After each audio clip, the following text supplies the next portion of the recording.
몇 페이지로 들어가느냐? 8페이지. 중개 대상물 범위 나와 있어요.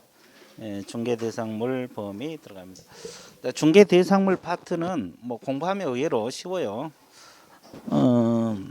이제 자주 틀린 파트가 용어가 자주 틀리고 중개 대상물 간단하게 봐드릴게요. 방금 우리가 배웠는데 중개 대상물은 법정 중개 대상물이 뭐가 있다 그랬어요? 토지가 있고 또 건축물이 있고 또 뭐가 있어요? 그 밖의 토지 정착물. 그 다음에 뭐가 있어요? 임목 또 광업재단, 공장재단이 있어요. 여기까지 정리됐죠? 그러면 아까 이 정도는 했죠. 근데 여기서는 뭘 공부하러 가는 거예요? 범위. 어느 범위까지 중개할 수 있느냐 이거 공부하는 거죠. 어느 범위까지 중개할 수 있느냐. 됐어요? 자 그러면 자 토지는 소유권 범위는 상하에 미친다 그랬어요. 자 이게 토지라 그랬을 때 이게 수목이 있다라면 이게 나무는 누구 거? 토지 소유자 거죠. 상하에 미친다 이건 상식으로 알아두시고 그러면 토지는 연속돼 있어 안 돼 있어요? 돼 있죠. 그래서 이제 인위적으로 선을 그어요. 선을 그어 가지고 토지 대장에 등록을 합니다. 무슨 단위로 등록해요? 필지. 그러면 이게 가부 토지로 등록됐다라면 한 필지 토지가 누구 거? 가부 거. 사고 팔 때도 필지 단위. 그러면 개공이 중개하는 단위도 필지 단위가 되는 겁니다. 그러면 토지는 결국은 뭐예요? 한 필지가 하나의 중개 대상물이 되는 겁니다. 몇 필지가? 한 필지. 그럼 결론 나와 있죠. 근데 이제 이만큼만 사고 팔 수 있느냐 이 문제가 되죠. 자, 1필 토지 일부입니다. 1필 토지의 일부. 자, 이것은 분필 절차를 밟기 전까지는 사고 팔 수 있어 없어요? 없죠. 그러니까 이제 분필을 해서 해야 등기도 되고 그래요. 그러면 결국 분필해 보면 이미 일부가 아니란 소리죠. 그러면 출제자가 일부를 물었을 때는 소유권하고 저당권 이런 처분 행위는 된다 안 된다? 안 된다는 거예요. 저당권은 안 된다. 됐죠? 근데 무엇은 가능해요? 영역물권. 영역물권이 뭐라 했어요? 지상권, 지역권, 전세. 임차권은 가능하다는 거. 자, 이건 분필 절차를 밟지 않더라도 저 일부분만 지상권, 지역권, 전세권이 가능하다. 이해됐어요? 예. 끝났어요. 자, 그 교재 밑줄 보세요. 자, 토지는 원칙적으로 몇 필지? 한 필지 단위 동그라미. 그리고 2번에 1필 토지 일부 동그라미. 자, 매매 저당권 설정 분필제를 박정해 중개될 수 없다. 다만 1필 토지 일부라서 무엇은 가능하다? 영역물권하고 무엇은 가능하다? 임차권 설정은 가능하다. 그렇게 나와 있어요? 안 나와 있어요? 나와 있잖아요. 영역물권하고 임차권 설정 가능하다. 그럼 영역물권이 뭐가 있어요? 지상권하고 또 지역권하고 전세권. 지상권, 지역권, 전세권 적어놓으세요. 이것은 분필 절차를 밟지 않아도 되는 겁니다. 정리되고 있죠? 됐어요? 예. 자, 일부를 물었을 때.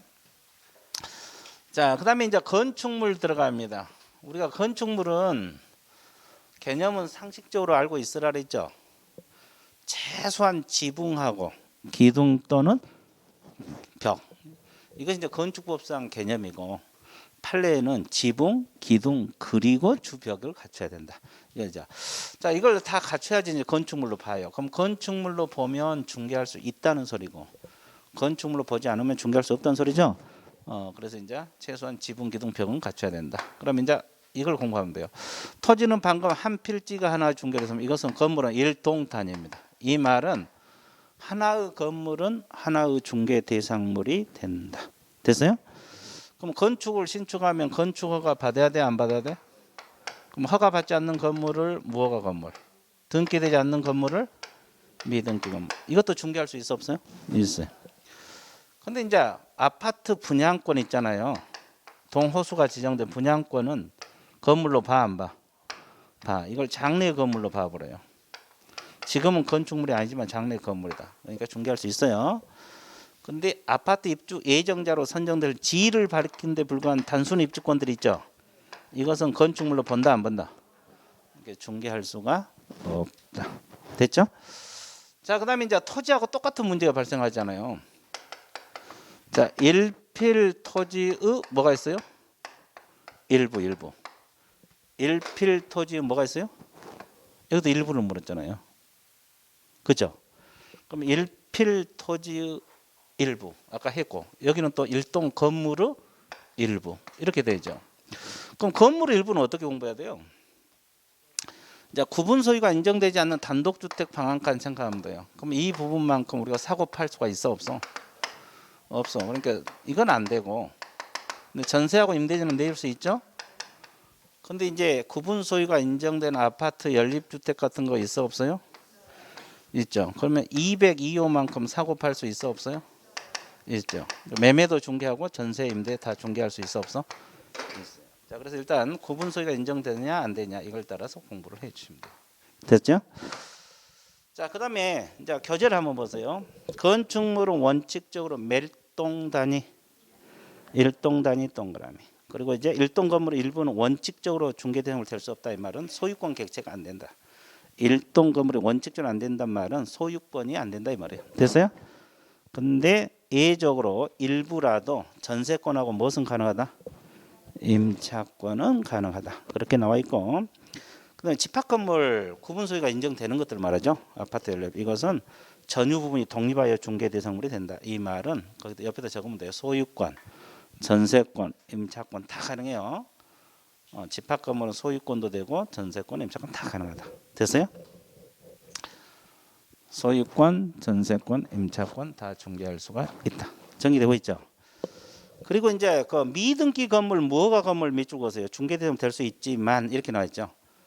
이동용 차량 주택은 동산으로 보니까 안 되고, 판잣집도 동산으로 봐요.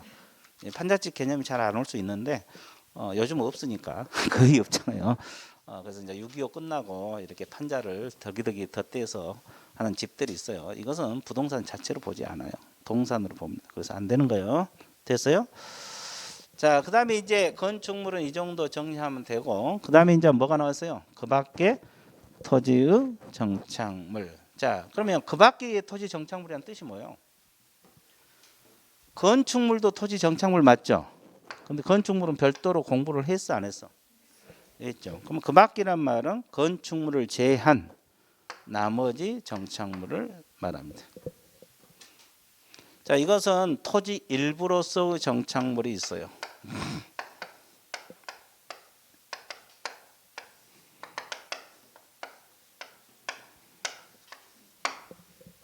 됐죠? 그러면 일부로서 정착물은 말 그대로 토지 일부란 소리죠. 그럼 뭐가 있어요?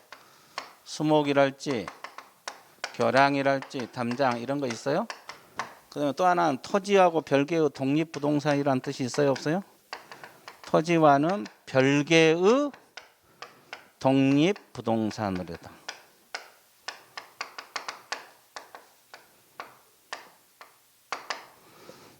별개의 독립부동산으로서 정착물이 있어요. 이게 뭐가 있어요? 명인 방법을 갖춘 수목의 집단을 말합니다. 무슨 방법? 명인 방법을 갖춘 수목의 집단이다.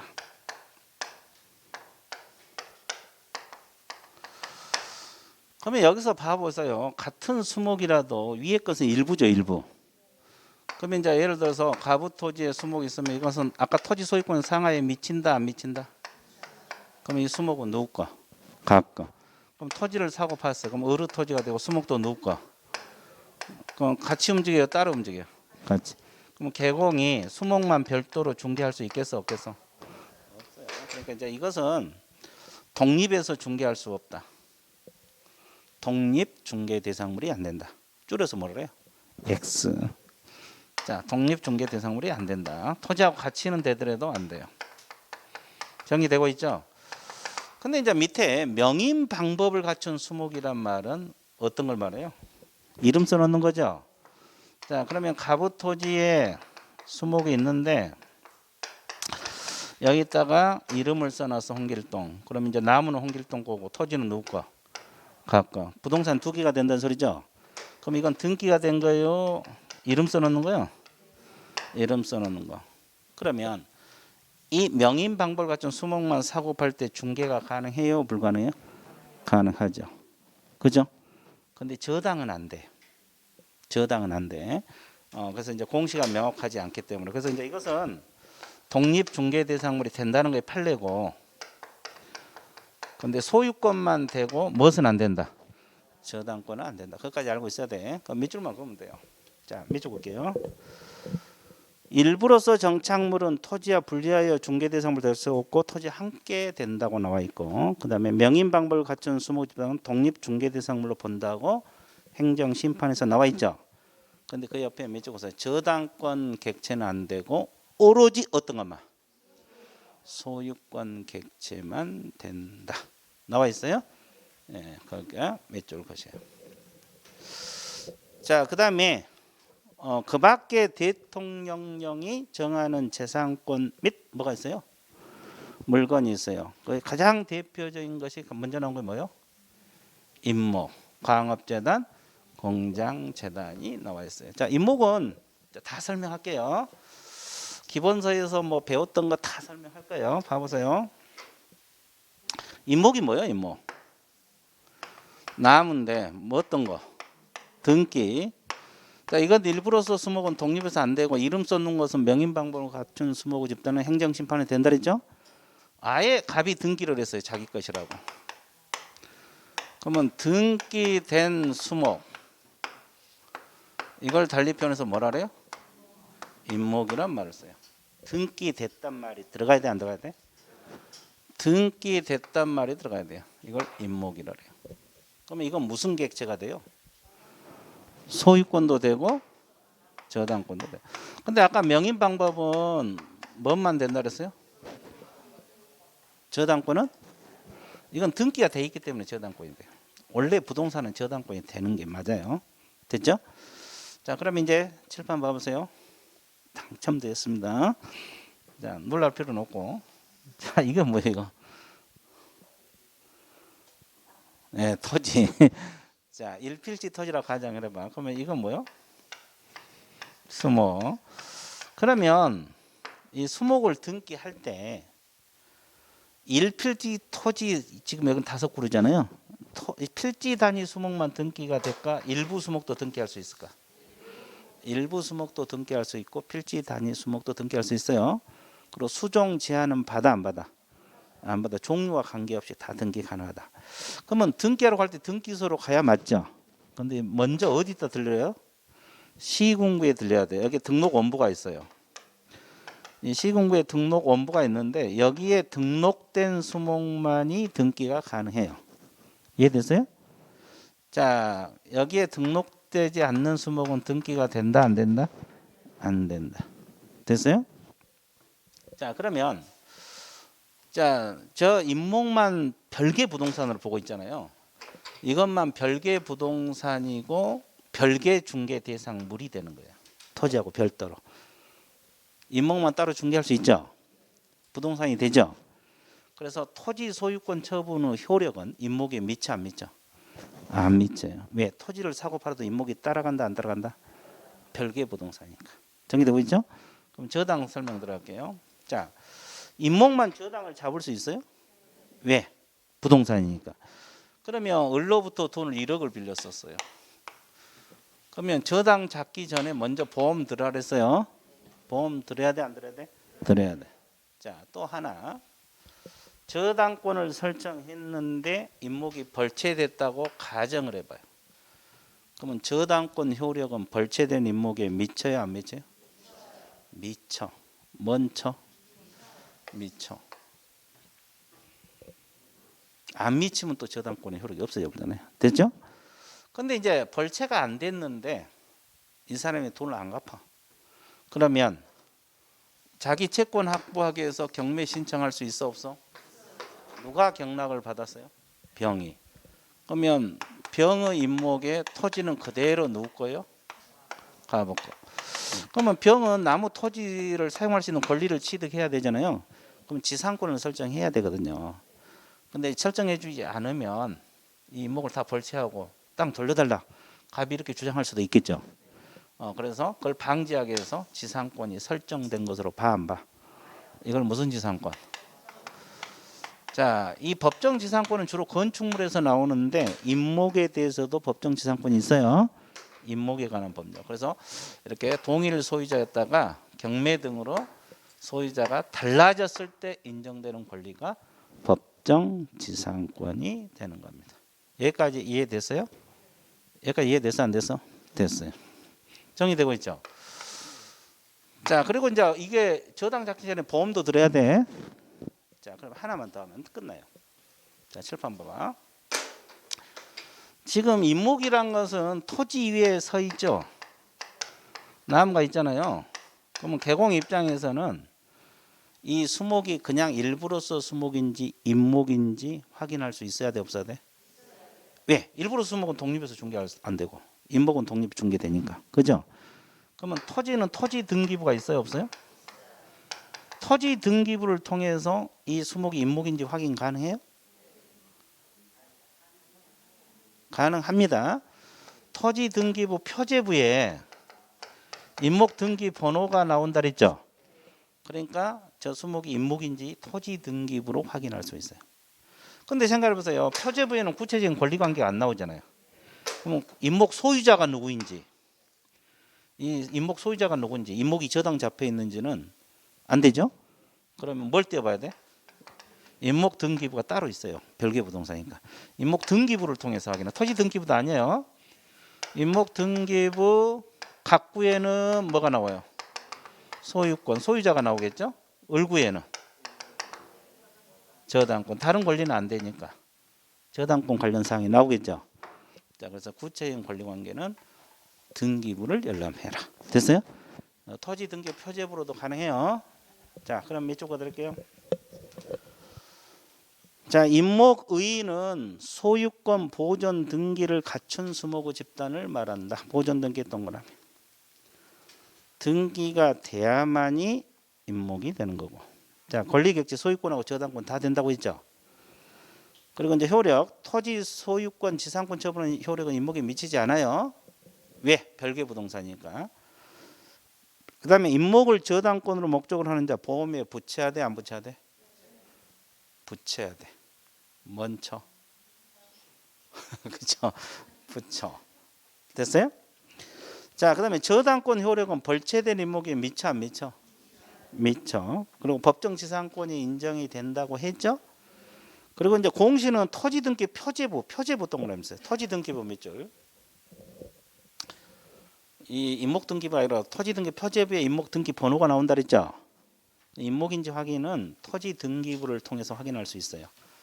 근데 오른쪽 첫째 줄 구체적인 권리 관계. 자, 임목 소유자랄지 그에 대한 저당권 설정 여부는 뭘 활용하라? 임목 등기부 동그라미. 임목 등기부를 열람해 보아야 된다. 그렇게 나와 있죠. 자, 이걸 여러분들이 알고 있으면 좋아요. 여기까지 이해됐어요? 자, 그다음에 이제 광업재단하고 공장재단 이거 공부하러 떠나야 될 건데, 자, 어디로 떠나면 돼요? 칠판. 자, 공장재단하고 광업재단 원리는 같다 그랬죠. 그래서 하나만 설명하면 둘 다 해결이 된다 이렇게 이야기했어요. 자, 그러면 또 질문 던져볼게요. 누구한테 들어가느냐? 여기. 자, 맞춰보세요. 자, 이게 뭘까요? 이거. 공장재단. 그렇죠. 공장재단입니다. 공장이 아니고. 자, 그 다음에 이건 공장 건물이라 그랬어요. 자, 세 개를 내가 그렸어요. 그럼 ABC는 뭘 의미하겠어요? ABC는 뭘 의미할까? 소유자. 공장 소유자를 말합니다. 그러면 왜 이걸 그러냐면 공장 하나 가지고도 재단 하나를 만들 수도 있고 여러 개 공장을 이렇게 묶어 가지고 재단 하나를 만들 수 있고 공장 소유자가 같아도 재단을 만들 수 있고 소유자가 달라도 재단 하나를 만들 수가 있어. 그래서 이제 이건 소유자 다른 거 달라도 재단 하나를 만들 수 있게 이걸 강조하기 위해서. 그죠? 그러면 공장 운영하면 기계도 있고 물건 운반하려면 차량도 있고 공장에 속하는 토지 건축물이 있을 수도 있고 이 지상권이랄지 공업소유권 권리도 있을 수도 있어 없어요? 이걸 목록을 작성을 해요. 다 목록을 작성을 해서 소유권 보존 등기를 합니다. 소유권 보존 등기를 해놔요. 이것도 보존 등기에 들어갔죠. 그러면 이것도 자 뭐가 돼요? 소유권하고 저당권 객체가 됩니다. 그러면 아까 임목도 똑같죠? 근데 차이가 뭐냐면 하나 더 들어가죠. 저당권자 뭐가 있으면 동의가 있으면 임대차까지도 가능하다. 저당권자 동의가 있으면 뭐까지 가능하다? 임대차까지 가능하다. 이제 임목하고 차이점이 이게 하나 더 들어가요. 자 그러면 재단 만든 주 목적이 뭐라 그랬어요? 이거예요. 이게 주 목적이에요. 그럼 저당을 왜 잡아? 돈 빌려 쓰려고 하겠죠. 그래서 이제 뭐라 그랬냐면 이 보존 등기를 하고 나서 10개월 이내 몇 개월 이내? 10개월 이내 저당권 설정 등기를 해달라 이 말이에요. 안 하면 보존 등기 효력도 없어져 버린다. 됐죠? 그러니까 보존 등기하고 몇 개월 이내? 10개월. 이제 기간이 나오기 시작하잖아요. 기간은 또 깡그리 머릿속에 넣어야 돼, 안 넣어야 돼? 넣어야 돼. 좀 많죠, 기간. 그래 애우면 돼요. 그렇죠? 우리 인간 머리는 무궁무진해서 또 하면 다 들어가요. 됐어요? 자 그러면 또 어떤 문제가 발생하냐면 이 재단을 원래 기계나 차량은 부동산이 아니죠. 그러면 재단을 만들면 담보 가치가 높아져. 이게 다 부동산처럼 취급이 되니까 몇 개 부동산? 한 개 부동산. 그리고 한 개 중개 대상물이 되는 거예요. 재단 자체가 한 개 중개 대상물이에요. 그러면 이제 어떤 문제가 발생해요? 원래 기계나 차량은 동사니까 중개 안 된다 하지만 토지 건물은 아까 중개 대상이 쪽이 된다 그랬죠. 그럼 재단을 구성하고 있는 토지 건물은 이 개개 구성물이라 그래. 재단하고 분리해서 중개할 수 있느냐 이 문제가 제기되죠. 분리해서 중개를 할 수가 있어 없어? 없어요. 재단을 구성하면 재단하고 같이 움직이는 거야. 그죠? 중개 대상물이 될 수 없다. 그러면 이제 또 우리가 알아둘 것이 그럼 이 토지 건물이 일반 토지 건물인지 재단에 속해 있는 토지 건물인지 또 알아야 돼, 몰라야 돼? 알아야 돼. 뭘로 확인해요? 등기부. 해당 등기부를 통해서. 그러니까 보존 등기 들어가잖아요. 그럼 등기관이 이 토지는 공장재단에 속해 있다. 이 건축물도 공장재단에 속해 있다는 취지를 등기부에 기재를 해놔요. 해당 등기부에다 기재해요. 이해됐어요? 그러니까 일단 등기부를 통해서 확인할 수가 있어 없어? 있어요. 그럼 재단을 구성했으면 재단하고 같이 움직인 것 때문에 별도로 중개가 안 된다. 됐어요? 예. 자, 그것까지. 그리고 이제 광업재단도 원리는 똑같습니다. 자, 몇 줄 보드릴게요. 자, 공장재단 저당법에 의한 공장재단 의부터 몇 줄 보세요. 공장에 속하는 재단으로 구성 일단은 기업재산으로서 공장 및 광업재단 저당법에서 소유권 보존 등기를 하면 독립한 몇 개 부동산으로 취급이 된다. 한 개 부동산. 몇 줄 것이고. 자, 권리객체 소유권하고 저당권 동그라미. 근데 저당권자의 뭐가 있으면 동의가 있으면 임대차도 가능하다. 나와 있죠? 효력 재단 자체가 중개 대상물이 되는 거고 개개 구성물은 재단하고 분리하여 중개 대상물이 될 수 있어 없어? 없어요. 자, 니을 공시가 나와 있는데 등기관은 공장재단에서 보존 등기를 하면 재단 구성물의 등기용지라 그랬죠? 구성물의 등기용지 관련구 사항란에 재단에 속한 사실을 적어야 돼, 안 적어야 돼? 적어라. 그래서 이제 등기부를 통해서 재단인지 아닌지 확인할 수 있고. 자, 저당권 설정 의무에서 보존 등기 효력은 보존 등기를 한 날로부터 몇 개월 내? 10개월 내 동그라미. 저당권 설정 등기를 하지 않으면 보존 등기 효력이 상실이 된다고 나와 있죠. 이해됐어요? 그래서 이제 끝. 자, 광업재단도 원리는 똑같아요. 예, 그 써있는 것도 똑같이 써 있어요. 개념만 틀리지. 그러니까 한번 읽어보시고, 자, 뒷페이지로 넘어갑니다. 자, 그러면 지금까지 이제 중개 대상물이 뭔지 개략적으로 정리를 해봤고, 지금부터는 뭐냐면 중개 대상물이 되게 한 요건이 있잖아요. 일단 세 가지가 충족돼야 돼. 일단 이 6가지만 된다는 거. 일단 6가지만 된다. 그러면 6가지 속에 포함되지 않는 것은 중개 대상물이 될 수 없다는 소리죠. 그 맨 위에 칸 법정 중개 대상물이어야 된다. 왼쪽에 밑줄 그으시고. 자, 그러면 이거 이제 첫 번째 조건인데 뭐 토지 건축물 그 밖의 토지 정 임목 광역도 공장재는 되는데 오른쪽 아닌 거 차량 주택은 안 됩니다. 왜 안 되겠어요? 동산이니까. 그 어업재단 항만 운송재단 밑줄 그으세요. 이거는 왜 안 되겠어요? 자, 재단은 무슨 재단만? 공장하고 광업 2가지밖에 안 돼. 그러니까 어업재단이랄지 항만 운송재단 이런 단어가 나오면 중개대상물 될 수 없는 거예요. 재단은 2가지만 되는 거예요. 그래서 이 6가지만 되고 이건 안 되고. 그다음에 자동차 선박 항공기 중기 묶으세요. 이것은 공시제도는 있죠. 그러지만 중개대상물이 될 수가 없어요. 자, 그다음에 금전동물은 아까 금전 안 된다 그랬죠? 권리금도 돼 안 돼? 안 돼. 그래서 이제 이것은 안 되는 것들이구나. 자, 두 번째 요건이 사법상 거래의 대상이어야 된다.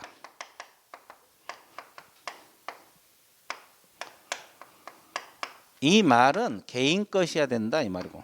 세 번째가 개공 후 중개 행위가 개입될 수가 있어야 된다 이렇게 나와 있어요. 자, 그러면 사법상 거래의 대상이 돼야 된다. 그럼 어떤 것이 중개 대상이 되는 거래냐? 기업. 공법상 제한이 있는 중개 대상물도 중개 대상이 된다는 소리죠. 자, 개발 제한 구역 내 토지 건축물, 토지 거래 허가 구역 내 토지 다 중개할 수 있어 없어? 있어요. 자, 개발 제한 구역이 가장 대표적인 이용 제한이고 토지 거래 허가 구역이 가장 대표적인 거래 규제라고 했죠. 다 되고. 자, 군사시설 보호구역 내 토지 되고. 자, 공유 수면 매립지 중 사유지 동그라미, 도로 예정지 중 사유지 동그라미. 공유 수면이 바다 같은 걸 말하고 매립지라는 것은 매립한 토지를 말하죠. 그러면 이것도 자, 개인들이 면허를 받거나 이렇게 허가를 받아서 매립한 것은 된다 이 말이에요. 그죠? 그 도로 예정지도 개인 토지에 지정되면 된다 이 뜻이고. 됐죠? 자, 오른쪽에 시옷 이응 묶어보세요. 공유 수면 매립지 중 공유지 있어요? 그러면 이것은 국가나 자치단체가 매립했던 토지거든요. 이건 돼 안 돼? 안 돼. 그리고 이제 공유지에 지정되는 도로 예정지도 안 된다 이 말이에요. 그 2가지는 둘로 나눠지고 있어요. 그리고 이제 왼쪽에 니은 사법상 제한이 있는 중개 대상물이란 건 뭐예요? 각종 뭐가 설정된 거? 권리. 뭐 저당 잡힌 건물, 가등기된 건물도 다 되는 겁니다. 근데 안 되는 것들 오른쪽에 한번 보세요. 국유하천, 지방하천 몇 쪽 오세요. 왜 안 돼요? 국유하천은 누구 거? 지방하천은 자치단체 거거든요. 그래서 안 돼. 근데 사유인 하천은 될까? 예, 됩니다. 그 왼쪽에 적어놓으세요. 사유인 하천은 된 쪽에 떠 적어놓으세요.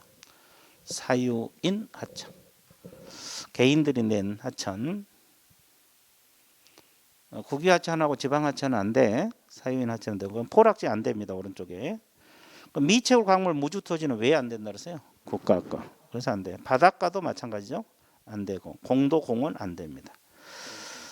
자, 그리고 행정재산은 종류가 4가지가 있어요. 공용재산, 공공용, 보존용, 기본 다 안 되죠.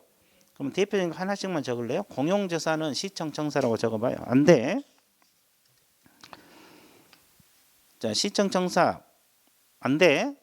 공공용 재산은 공원 적어봐요. 공원 안 돼. 자, 보존용 재산은 뭘 말하겠어요? 문화재. 문화재를 적어. 다 국가 것이잖아. 안 돼. 그리고 기업용 재산은 공기업 재산이라고 적으면 돼요. 안 됩니다. 됐죠? 국공유 재산 중에서 이제 행정 재산이 아닌 것은 다 일반 재산으로 보고 있어요. 이것도 안 되는 게 원칙입니다. 왜 안 된다 그래서 일반 재산은 공개 입찰이라고 적어놨어요. 화살표 고 공개 입찰 방식. 공개 입찰 방식으로 처분하니까 개공이 끼어들 수가 없어서 결론적으로 안 되는 거예요. 이해됐어요? 자, 그다음에 이제 세 번째가 중개 행위 개입이 가능할까 이렇게 나와 있죠. 그러면 이거 우리가 아까 그 밖에 권리에서 대통령 했던 것들이 자, 중개 대상인 권리 왼쪽 보세요. 소유권 되고 지상지역 전세권 된다고 했죠. 저당권 된다고 했죠. 가등기 담보권. 이 가등기 담보권은 저당권하고 비슷해요. 담보 목적이기 때문에. 그래서 되는 거예요. 그리고 유치권은 이전이 되니까 되는 거고 일부가 되는 거 된다고 했죠. 임차권 다 되고 환매권도 이전이 되니까 되는 거고 법정지상권도 이전이 되니까 되는 거예요. 자, 아닌 권리 한번 봐볼게요. 점유권은 된다고 해서 안 된다고 했어요. 질권 안 된다고 아까 이야기했죠. 광업권 동으로. 이 광업권이 자주 틀리는데 이 광업권은 광업재단 구성물이에요. 구성물이에요. 그래서 광업재단은 되지만은 광업권 자체만은 안 돼요. 이해됐어요? 자주 틀리니까 동그라미 쳤어요. 어업권은 당연히 안 되고. 자, 공업소유권, 상표, 특허, 저작 가로로 묶어보세요. 공업소유권, 상표권, 특허, 저작. 이건 이제 무채재산권이라 그래. 이걸 무슨 재산권? 무채재산권. 이건 안 돼. 자, 분묘기지권 아까 된다고 했어요? 안 된다고 했어요? 안 된다고 했습니다. 자, 그 다음에 이제 중개 거래 대상 행위, 거래 중개 받는 걸 말하는데 중개 대상 거래 행위, 매매 교환 임대차는 되죠. 그다음에 지상 지역 전세는 저당권까지 설정 동그라미, 변경 동그라미, 소멸 동그라미 이 셋 다 돼요. 그다음에 유치권은 뭔만? 이전 동그라미, 법정지상권도 이전, 환매권도 이전. 아까 다 했던 거고. 자, 아닌 행위가 나와 있죠. 질권 설정은 아니고. 상속 공용 수용 밑줄 보세요. 왜 이건 안 될까? 법률 규정이라고 적어. 법률 규정. 그럼 법률 규정 그러면 상속하고 공용 수용 묶어 갖고 법률 규정. 법률 규정은 돼 안 돼? 안 돼. 자, 환매권 아까 이전은 되지만 행사는 안 된다 그랬어요. 그리고 이제 증여하고 기부채납 묶어 보세요. 왜 이건 안 돼요 또? 무상이기도 하고 또 증여자 일방적 의사에서 모든 게 결정이 돼 버리죠. 그래서 안 되는 거예요. 증여하고 기부채납은 계약이거든요. 그런데도 안 돼. 그리고 이제 유치권 설정 동그라미, 법정에서 설정 안 된다고. 분묘기지권은 설정이든 이전이든 다 안 되는 거예요. 분묘기지권은 이전 행위도 안 되는 거예요. 됐죠? 자, 그래서 이제 이 법정 중개 대상 되려면 일단 6가지 되고 개인 것이야 되고 개공이 끼어들 수가 있어야 된다. 정리되고 있죠? 자, 그러면 이제 중개 대상물 판례가 거기 몇 가지가 나와 있어. 한번 봐드릴게요. 이 판례는 결론만 하지 말고 지문을 익혀 두셔야 돼요. 이 지문. 자, 아파트 특정 동 호수에 대한 피분양자로 선정되거나 분양계약이 체결된 후 분양권. 이것은 중개 대상물에 포함된다고 나와 있어요? 안 돼 있어? 나와 있죠. 이거 분양권을 말하거든요. 근데 이제 이 지문을 익혀 두세요. 이거 되고. 그다음에 아파트 분양 예정자로 선정 이 지문 익히세요. 이거 입주권인데 이건 건물로 본다 안 본다? 중개 대상물이 아니다. 근데 이제 주의할 거 3번 보세요. 도시 및 주거환경 정비사 관리처분 계획 인가 동그라미. 인가로 인하여 지당 입주자로 선정된 이 입주권은 됩니다. 그러니까 그 2번에 보면은 단순 입주권은 안 되는 거고 뭘 받은 거? 관리처분 계획 인가를 받은 입주권은 중개 대상물이 되는 거예요. 2번하고 3번 구별을 잘해야 돼. 그럼 3번은 부동산 거래 신고 대상이 됩니까? 관리처분 계획 인가를 받은 입주권은 부동산 거래 신고 대상이 돼요 안 돼요? 자, 뒤에서 배우는데 됩니다. 그래서 3번 옆에다가 부동산 거래 신고 대상도 된다고 적어 놓으세요. 이건 중개 대상물도 되고 부동산 거래 신고 대상이 됩니다. 부동산 거래 신고 대상. 자, 뒤에서 배우죠. 그죠? 그다음에 이제 4번에 보시게 되면 볼트 조립 방식의 세차장. 그러니까 여기서는 세차장 구조물도 구조물 나름이에요. 근데 여기서 판례에서 나온 것은 볼트 조립 방식으로 된 세차장 구조물은 된다 안 된다? 왜? 건축물로 보지 않아요. 볼트만 풀어버리면 해체돼 버리니까. 됐어요? 그러니까 여기 볼트 조립 방식이 키포인트. 이걸 줄여놓은 거예요. 이 볼트 조립 방식 세차장 구조물이 한 20줄 돼요. 판례 지문이 한 20줄 된 것을 내가 한 줄도 안 되게 줄여놨어요. 이해됐어요? 예, 이건 안 되는 거예요. 그다음에 5번 영업용 건물의 영업시설 비품 등 이걸 통틀어서 뭐라 그래요? 유형물 동그라미. 영업시설 비품 이걸 유형물. 그다음 거래처, 신용, 영업상 노하우 이런 걸 통틀어서 무형의 재산 가치라래. 이걸 뭘 말하는 거예요? 권리금이요. 권리금 내용이요. 근데 시험에는 권리금 이렇게 잘 안 나오고 이 지문을 그대로 띄워. 그죠? 영업상 노하우가 되냐 이렇게. 비품이 되느냐 이렇게 띄워요. 그러면 출제자가 권리금을 묻는 거예요. 이건 돼 안 돼? 안 되는 겁니다. 그러니까 지문을 익혀놔야 돼. 판례는 결론만 하지 말고. 그다음에 이제 주택이 철거될 경우 일정한 요건 하에 택지 개발 이주자 택지를 공급하는 지 이거 대토권이거든요. 이건 된다 안 된다? 안 된다. 대토권은 안 돼. 여기까지 이해되셨어요? 예, 자 그러면 오른쪽. 자, 총칙 파트는 끝났어요. 자, 총칙 파트는 끝났는데 영어하고 중개 대상물이 핵심. 자, 그다음에 이제 오른쪽에 이제 공인중개사 제도 2장 파트로 넘어갑니다. 공인중개사 제도 나와 있어요. 자, 몇 가지만 정리하고 책 봐드릴게요.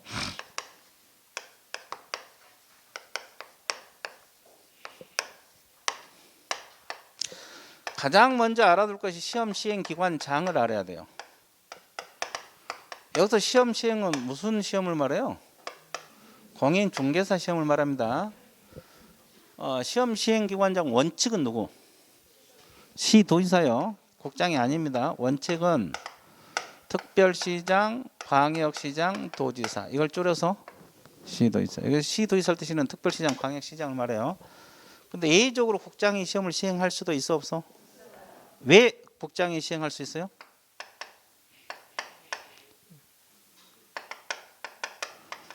자, 균형 유지를 위해서, 전국적 균형 유지를 위해서 그래요.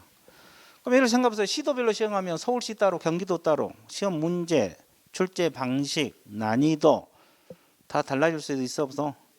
그러면 균형이 안 맞잖아요. 그러니까 국장이 전국적 균형 유지를 위해서 직접 시험 문제도 내고 시험을 시행할 수도 있고 시험 문제를 출제할 수가 있어요. 그럴 때는 국장 단독으로 결정을 해요. 정책심의위원회 뭘 거쳐야 돼? 의결. 자, 위원회는 여러 명으로 구성됐죠. 의결을 거쳐서 자, 이거는 사후 의결입니까? 사전. 사전입니다. 또 사후 의결 그러면 틀려버려요. 됐죠? 자, 근데 실질적으로 이분들이 시험을 시행하고 있어요, 안 하고 있어요? 위탁을 하잖아요. 그럼 위탁을 받은 기관을 우리가 무슨 기관? 수탁기관이란 말을 써요. 수탁기관은 일단 공인중개사 협회가 있고 공기업하고 준정부기관이 있을 수 있어 없어요? 학교는 들어가 안 들어가? 안 들어가. 교육 업무는 학교가 들어가잖아요. 공인중개사 협회하고 공기업 준정부기관. 근데 산업인력공단이 그래서 지금 이쪽에 들어가요. 여기서 지금 하고 있거든요. 됐죠? 그러면 위탁을 했으면 어느 기관에 위탁했고 어떤 업무를 위탁했는지 간부에 고시해야 돼, 안 해야 돼? 그럼 누가 고시를 하는 거예요? 시험 시행 기관장이 고시를 하고 있어요. 자, 여기까지 정리됐어요? 자, 거기 원칙, 특별시장, 광역시장, 도지특별시 이걸 줄여서 뭐라 그래? 예외적으로 국장. 근데 정책심의회 의결을 거쳐야 되는데 미리 동그라미, 의결 동그라미. 동그라미 쳤어요? 자, 양가로 2번 시험 시행 업무 위탁은 주어 동그라미 시험 시행 기관장이 하는 거고 후단에 공기업 준정부 협회에 위탁할 수 있다. 여기는 뭐가 없어요? 학교 X라고 적었어요. 후단에. 자, 우리가 교육 업무는 학교가 들어가잖아요. 교육 업무 위탁할 때. 근데 이제 시험 시행은 학교 안 들어가요. 그리고 2번도 시험 시행 기관장 주어 동그라미. 시험 업무를 위탁할 때는 위탁받은 기관의 명칭, 대표자 소재, 위탁 업무 내용을 간부에 고시한다. 누가 고시한다? 시험 시행 기관장. 자, 여기서 권한이 중요한데 이 공인중개사 파트는 시험 시행 기관장 권한이 가장 많이 나오거든요. 가장 많고 간혹 가다가 이제 국장 권한이 나와요. 그리고 시도지사 권한, 단독 권한도 나와요. 단독 권한도 나옵니다. 근데 이제 권한을 잘 신경 써봐요. 대부분 시험 시행 기관장의 권한이 많습니다. 됐죠? 자, 그다음에 응시 자격 한번 봐드릴게요. 자, 칠판 한번 봐주실래요? 자, 성별 제한 있어요? 없죠. 연령은 국적은 불문입니다. 학력 불문. 자, 미성년자도 시험 볼 수 있고 외국인도 시험 볼 수 있어요. 이제 이건 돌려가지고 문장을 돌려가지고 시험에 간혹가다 나와요. 자, 그다음에 또 보세요. 결격 사유 기간 중에 원칙적으로 시험 봐서 자격을 취득할 수 있을까? 응? 원칙적으로 자격증 없는 사람은 시험 봐서 자격을 취득할 수도 있죠. 그럼 결격 사유가 뭐요? 뭐 파산자랄지, 징역형을 선고받은다 할지, 집행유예를 선고받았다 할지 이런 거잖아요. 근데 예외적으로 시험 못 보는 경우도 발생할 수가 있어요, 없어요? 어떤 경우? 자격이 취소된 날로부터 몇 년?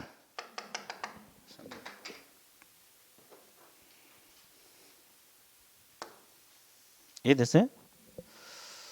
자, 이것도 결격 사유거든요, 이거요. 자격 취소도 결격 사유예요. 자, 그럼 부정행위자는 몇 년 시험 못 봐?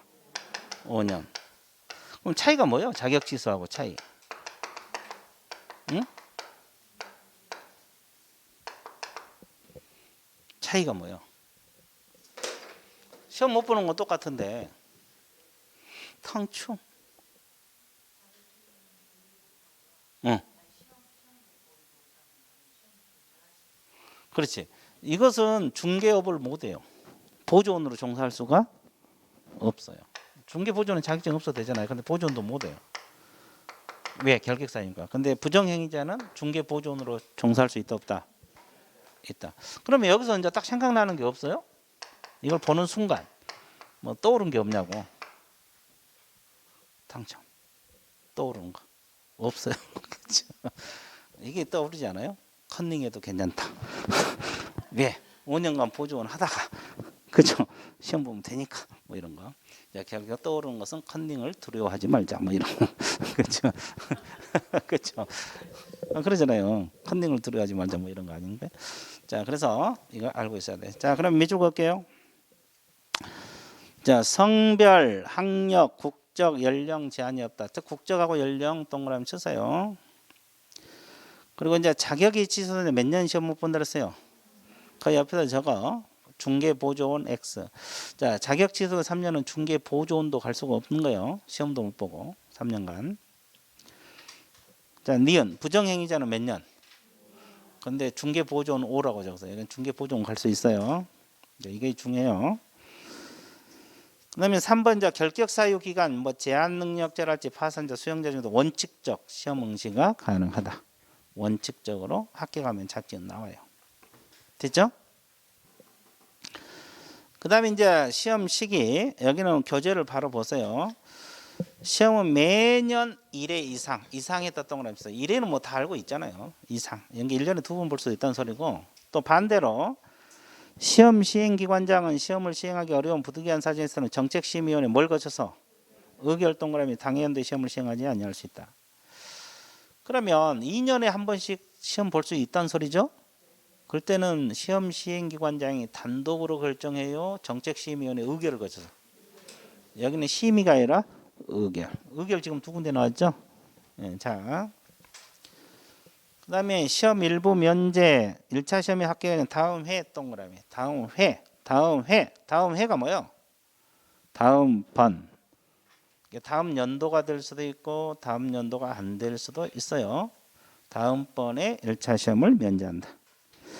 자, 정책심의위원회 국토교통부 동그라미 분달했어요. 둘 수 있다. 둘 수 있답니다. 정책심의위원회는 국토교통부란 말 둘 수 있다. 둔다 그러면 틀려버려요. 자, TP 넘어가세요. 자, 정책심의위원회 구성이 나와 있죠. 자, 위원장 1명을 포함해서 7명에서 몇 명? 11명 이내의 위원으로 구성되어 있다는 거. 자, 자꾸 읽고. 자, 위원장은 국토교통부 제1차관이요. 그리고 위원 국장이 임명해 준 국장 동그라미. 자, 그러면 여기서 아까도 이야기했지만은 시험 시행 기관장의 권한이 많은데 이렇게 국장의 단독 권한이 나올 수도 있다고 했어요, 없다 그랬어요? 이건 국장 단독 권한이에요. 이원은 국토교통부 장관이 임명 이촉합니다. 그리고 이원의 임기는 몇 년? 2년. 이원은 사임도 새로 이촉된 이원의 임기는 전임 임기는 남은 기간. 그렇죠? 그러면 여기는 이원의 임기 2년인데 연임 가능해요? 연임 가능 안 해요? 예, 연임 없어요. 여기는 연임 X라고 적어놓으세요. 왜 그러냐면 저 뒤쪽에서 공제사업 운영위원회도 있잖아요. 거기도 임기 2년이고 거기는 한 번 연임 가능하잖아요. 근데 여기는 연임 규정은 없어요. 연임은 없어요. 그 다음에 이제 양가로 3번에 보면 정책심의원 심의사항 의결사항 있죠.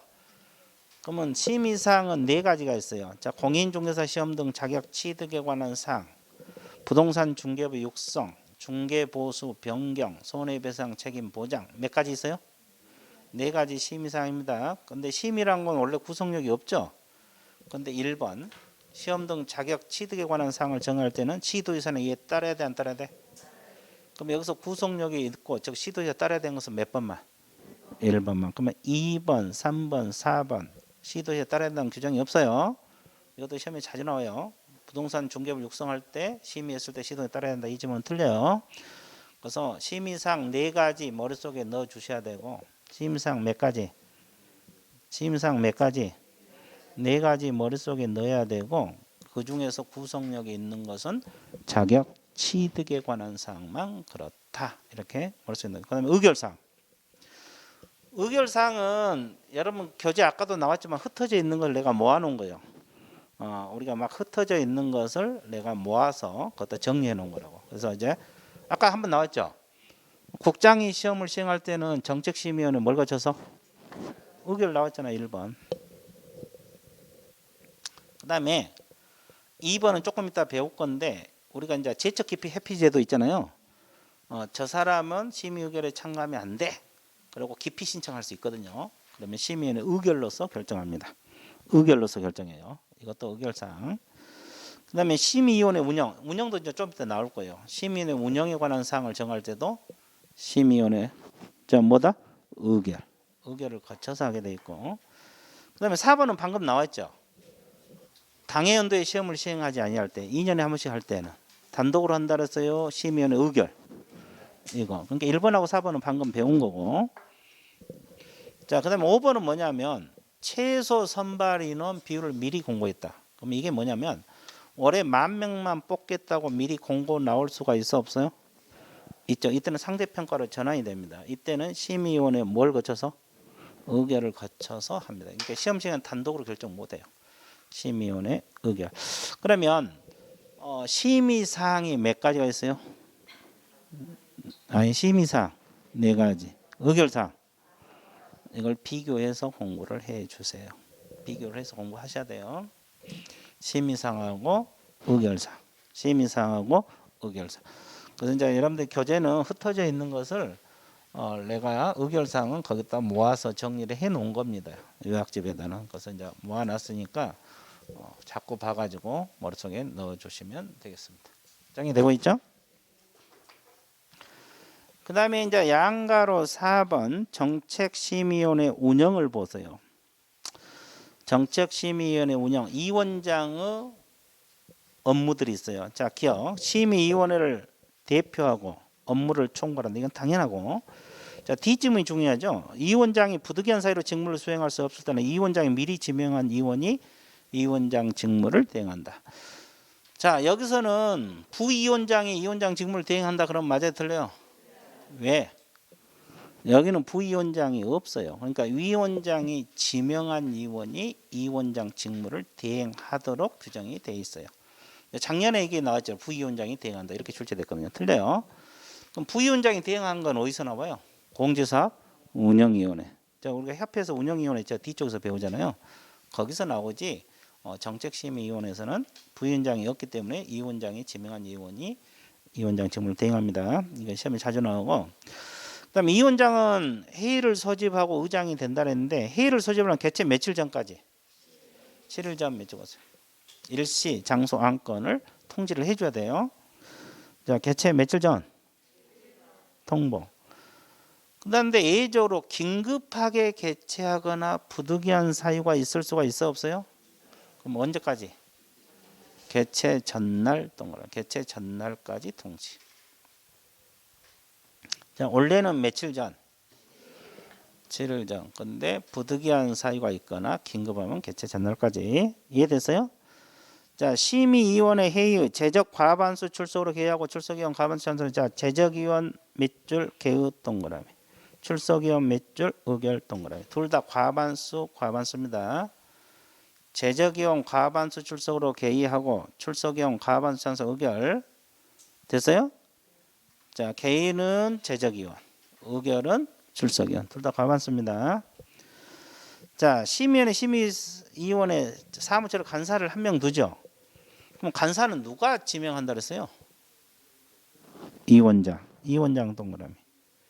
국토교통부 소속 공무원 지명 동그라미. 자, 간사는 누가 지명한다? 간사는 누가 지명한다? 그럼 이원장이 누구냐고? 국토교통부 제1차관. 그러면 시험에 이원장이 지명한다. 그럼 맞죠? 그럼 국장이 지명한다 그러면 틀려버리잖아. 국장이 이원장이 아니니까. 됐죠? 그렇게 이제 돌려가지고 국장이 국토교통부 소속 공무원 지명한다. 그러면 틀려버려요. 자, 이원장이 국토교통부 제1차관입니다. 그 다음에 그 수당과 여비에서 정책심의 출석한 이원 관계 전문가에게는 예산을 범위해서 수당과 여비를 지급할 수 있다. 이렇게 나와 있죠. 근데 공무원 이원이 소관 업무와 직접 관련해서 출석한 경우는 그러하지 아니한다. 왜? 자기 업무니까. 그죠? 그래서 이제 수당과 여비를 지급한다. 그 다음에 심의 운영. 이것도 중요하죠. 아까 운영 나왔죠. 운영에 관한 필요한 사항은 정책심의 뭘 거쳐서? 의결도. 아까 의결사항 있었잖아요. 모아놓은 거. 심의는 운영. 의결을 거쳐서 누가 정한다? 이원장 동그라미. 의결하고 이원장 둘 다 동그라미 쳤어요. 정책심의 운영은 심의사항이 아니고 의결사항이란 거. 이원장이 정한다. 이원장은 누구요? 국토교통부 제1차관이 정한다. 이렇게 나와 있죠. 자, 그 다음에 양가로 5번이 뭐가 나왔어요? 제척, 기피, 회피 제도가 있잖아요. 개념 잡아드릴게요.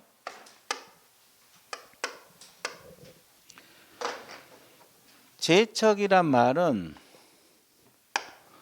법률을 규정해서 저분이 심의결에 참가하면 안 돼. 법률을 규정해서 배제시키는 걸 말하고, 기피 신청이란 것은 기피란 건 뭐예요? 당사자 모여서 신청, 안건 당사자가 저분이 들어가면은 나에게 불리한 심의결이 돼. 당사자 신청에 의한 결정으로 배제시키는 걸 기피. 회피란 것은 본인 스스로 그만두는 거예요. 나는 제적 사유가 있다. 즉 친족이니까 나는 그만둘란다. 본인 스스로 그만두는 걸 회피. 됐어요? 근데 회피 사유가 있는데도 안 하면 해촉할 수가 있어 없어? 해촉은 국토교통부 장관이 하는 거예요. 이해됐어요? 예, 국토교통부 단독 권한입니다. 이것도 시험 시행 기관장이 아니고 단독 권한이에요. 자, 그러면 이 제척 사유가 간혹 가다가 이제 시험에 지문으로 떠요. 자, 그러면 그 제척 사유를 머릿속에 넣어야 돼, 안 넣어야 돼? 넣어야 돼. 그래서 이제 양가로 5번에서 동그라미 1번 한번 보세요. 다음의 경우에는 심의결에서 제척된다 그랬거든요. 기억. 이원하고 그 배우자나 배우자였던 사람이 해당 안건의 당사자가 되거나 그 당사자와 공동 권리자, 공동 의무자인 경우는 심의결에 참가하면 된다, 안 된다? 법에 의해서 아예 배제를 시키는 거예요. 그래서 어차피 선택형이니까 이 단어만 내어 놓으세요. 다른 거 치지 말고 이원하고 그 배우자 이 두 단어만 머릿속에 넣어봐요. 이건 제척 사유에 들어갑니다. 이분들은 심의결에 참가한다, 못한다? 못한다.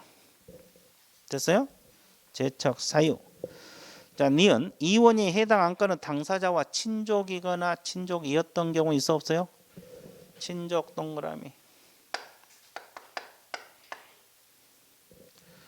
자, 친족이 심의결에 참가하면 공정한 심의가 되겠어? 아니, 법에 의해서 아예 배제시키는 거예요. 이 단어만 동그라미 쳐놓으시면 돼요. 됐죠? 그다음에 디귿 보면 이원이 해당 안건에서 증언, 진술, 자문, 조사, 연구, 용역, 감정을 한 경우 있어 없어요? 일단 증언, 자문, 감정 세 단어만 동그라미 쳐보세요. 증언을 했거나 자문을 했거나 감정을 했다. 그러면 이분들은 심의결에 참가한다 못한다. 왜? 공정한 심의결이 안 되기 때문에. 세 단어만 동그라미 쳐놓고 머릿속에 넣어보세요.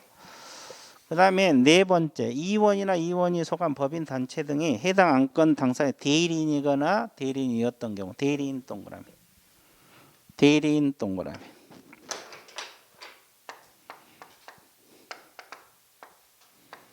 대리인 동그라미 쳤어요?